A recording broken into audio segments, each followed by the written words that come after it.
Herkese merhaba. Bugün Mesarya Ovası'nda, Kukla bölgesinde suluk alandayız. Burada baraj dediğimiz bir su bendi var. Onu göstermek için geldim. Yavaş yavaş gezimize başlayalım. Burası İngiliz döneminde yapılmış bir yer. Mesarya Ovası o dönemler çok bataklık olduğu için büyük bir sıkıntı vardı. Bunu engellemek için bütün Mesarya'da büyük bir proje başlatıldı ve bu projenin en büyük bölümlerinden bir tanesi Kukla bölgesinde yapılan bu su bendiydi. Evet. Burası oldukça geniş bir bölge. Birçok yabancı kuşların, göçmen kuşların olduğu bir yer. Ve bu su tamamen yağmur sularının birikmesiyle oluşmuş.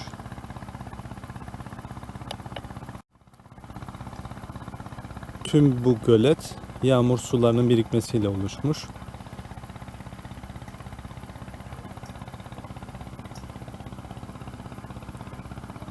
Şöyle kabaca gösteriyorum ve su bendinin üzerinde yürümeye devam edecek.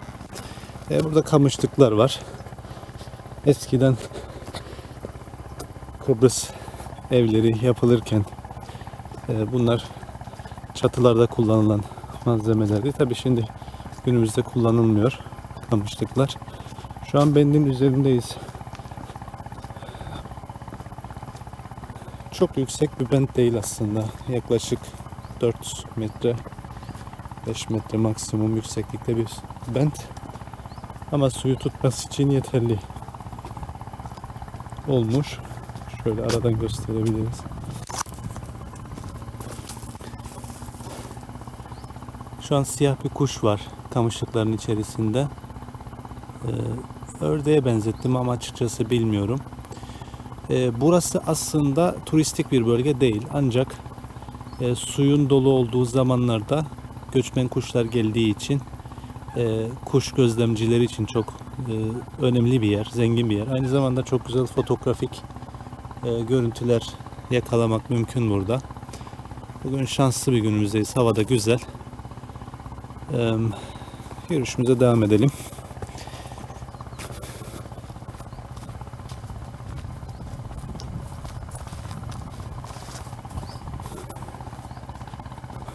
Burada büyük bir efkalip ağacı var. Daha önce bahsetmiş olabilirim. Efkalip ağaçları bize Avustralya'dan gelmiş. Yine İngiliz döneminde bataklık halde olan Kıbrıs'ın Mesarya bölgesini ıslah etmek için kullanılan bir ağaçtı.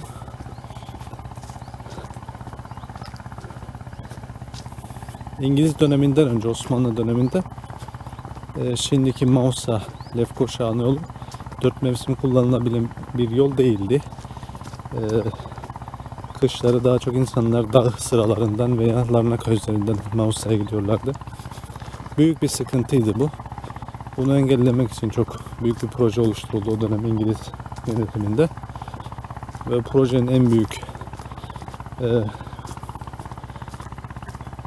yapısı bu. Yaklaşık olarak 10 kilometreye uzanan bir su bendi var. Selamlar. Biz şu an bendin en güney bölümündeyiz. Kuzeye doğru ilerliyoruz. Kamışlıklardan dolayı çok gösteremiyorum ama birazdan kamışlıklar azalacak ve göl daha rahat görme şansımız olacak. Aynı zamanda bu gölden Mausa'daki Tuzla bölgesine giden bir dere var. Doğal bir dere. Eğer dereyle de karşılaşırsak size onu göstereceğim. Aslında bu su bendi İngiliz dönemi kadar eski olduğu halde her zaman su dolan bir bend değil açıkçası. Geçen yıl, şu an biz 2020 yılındayız. 2019 ve 2018'de yağan yağmurlarla bu göl oluştu. Ve bundan önceki oluşma yılını yaklaşık 20 yıl önce olarak hatırlıyorum. Yani her sene olan bir durum değil. Eğer yağmurlar azalırsa muhtemelen kuruyacak ve belki de 10 yıllarca bu gölde su olmayacak. Bu bölge aynı zamanda av hayvanlarıyla da ünlü. Av sezonu açık olduğunda burada genelde Kıbrıs'ın avcıları avlanmak için geliyorlar. Kıbrıs kültüründe avcılık ayrıca önemli. Daha çok yabani tavşan, keklik ve turaş dedikleri yabani hayvanlar avlıyorlar. Ancak bu gölette ben çocukken hatırlıyorum. Yani yaklaşık 20-30 yıl önce yabani ördek ve kaz avlanmıştı. O dönemde buralar çok su doluydu. Bu arada sağ tarafta gördüğünüz bölge olduğu gibi Mesarya. Çok eski çağlarda buraları deniz tabanıydı. Tabii ki Kıbrıs'ın yükselmesiyle buralar artık ovalık alanlar. Burada bir su motoru sesi duyuyorum. Sanırım bu su motoruyla bir yere su basıyorlar. Ama nereye bilmiyorum açıkçası.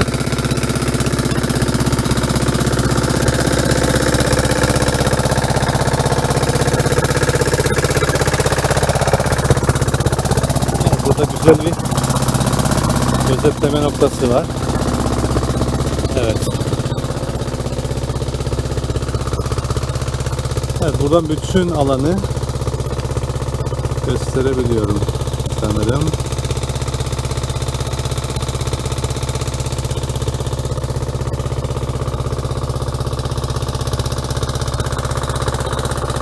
Bu gördüğünüz kamışlıklar üzerinde yürüdüğümüz bendi kapatıyor.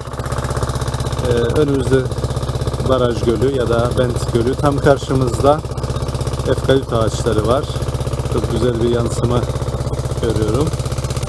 Ve hemen sağ tarafta suların içinde yabani ördekler ve yabani kazlar. Tam isimlerini bilmiyorum. Daha önce gördüğümü söyleyemem bunu.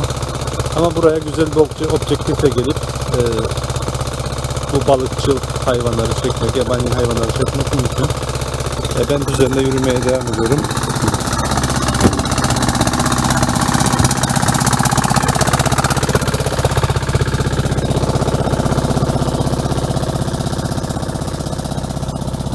Mesarya demişken Mesarya'nın kelime anlamından bahsedebilirim size.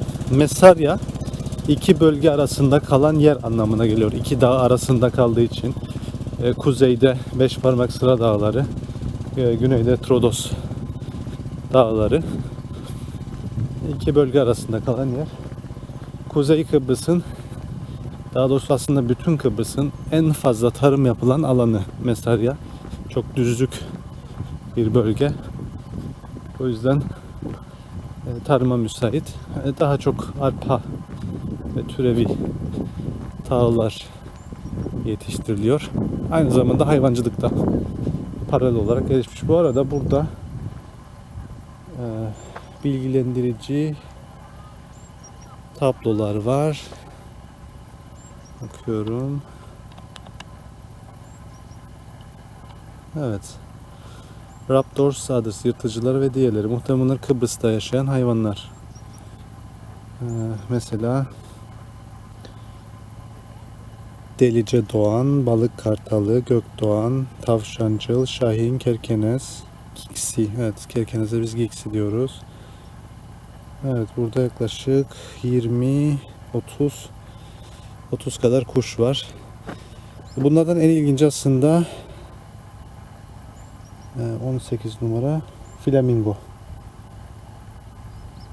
Greater flamingo. Daha büyük flamingo. Yani büyük flamingo, iri flamingo anlamına geliyor. Flamingolar ünlü. Bilmiyorum burada görme şansımız olur mu bu sezonda ama Mausa'daki göletlerde de görebildiğimiz bir kuş bu. Evet, çok güzel. Bunu yapmalar harika. Su kuşları. Evet, buradaki de ördekler. Evet, demin 33 numarayı gördük. Ağaçlar arasında beyaz kafalı, siyah gövdeli. 33. Sakarmeke adı. Hiç duymamıştım ama Sakarmeke. Evet, şöyle buradan izleme şansımız var sanırım. kuşları. Geniş açıda olduğumuz için kuşlar çok küçük gözüküyor ama suyun üzerinde süzülürken görebiliyorsunuz onları. Evet, burada ayrıca tuzcul bataklık sazlıklar dedikleri bir bölge var. Bunlar da küçük kuşlar muhtemelen. Evet.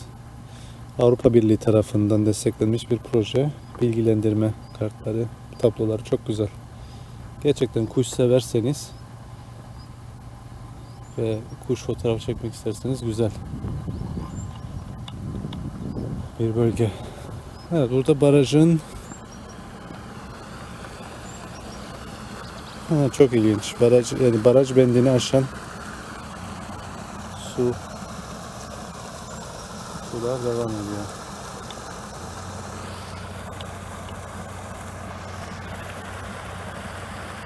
Evet, mesele orası.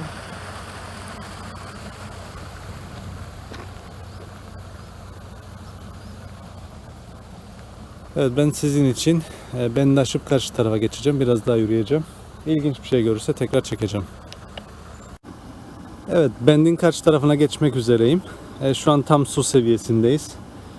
Burada su bendi aşıp aşağı doğru akıyor. Biraz önce göstermiştim. Gerçekten harika bir görüntü var burada. Su içerisinde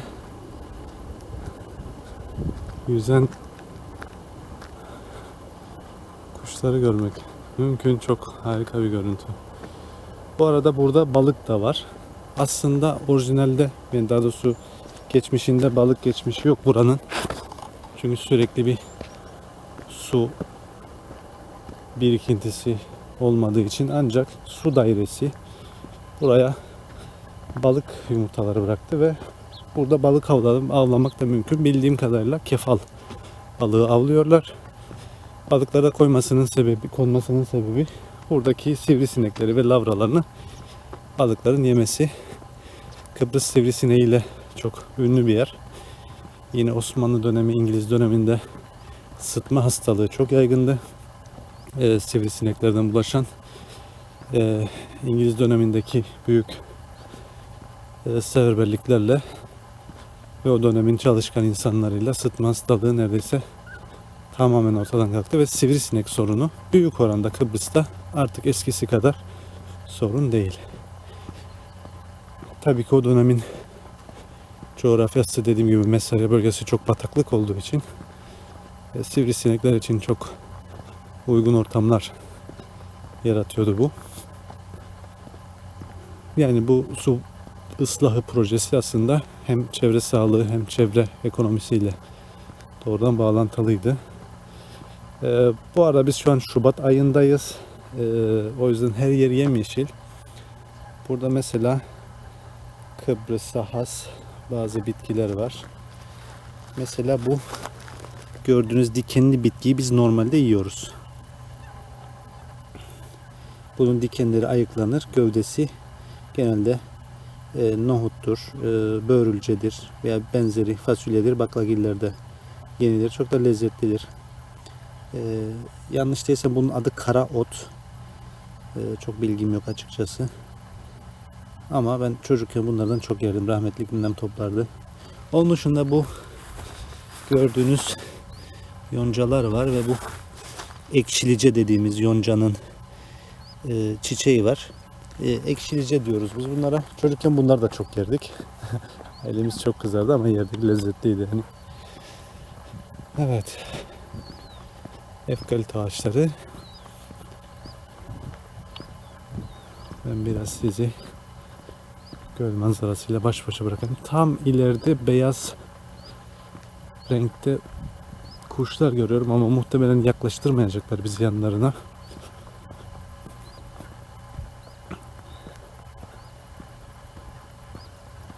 Kuş seslerini duyabildiğinizi tahmin ediyorum.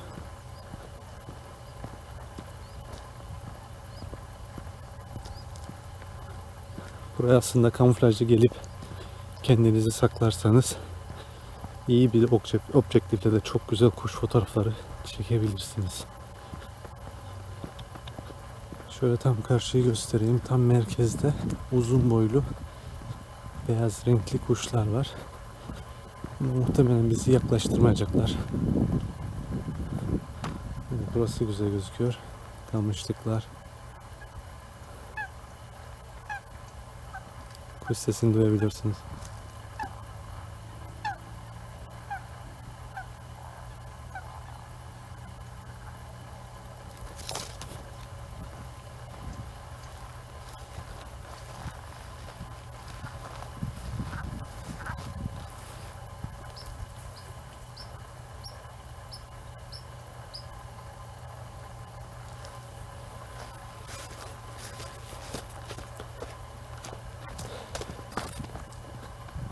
Şu an hava güneşli, yalnız çok açık sayılmaz. Tam karşımızda Beşparmak Dağları var. Hemen sağımızda, yani doğumuzda, ufukta hayal meyal Mausa şehrini görebiliyoruz. Gördüğünüz gibi dümdüz bir ova. Mesela gel.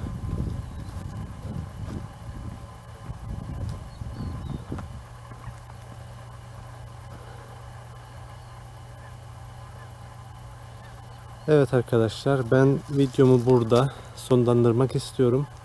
Kısa bir video olduğunu düşünüyorum. Elimden geldiği kadar Kıbrıs kültürü, bu kukla, kukla, suluk alanı ile ilgili yeteri kadar bilgi verdiğimi düşünüyorum. Dediğim gibi burası turistik bir yer değil, ancak güzel havalarda gezmek için, zaman geçirmek için ve özellikle kuşlarla ilgilenen bir fotoğrafçıysanız veya belgeselciyseniz gelmenizi tavsiye edeceğim bir yer. Eğlenceli olacağını düşünüyorum. Bunun koordinatlarını açıklama bölümünde yazacağım. Kendinize çok iyi bakın. İyi günler.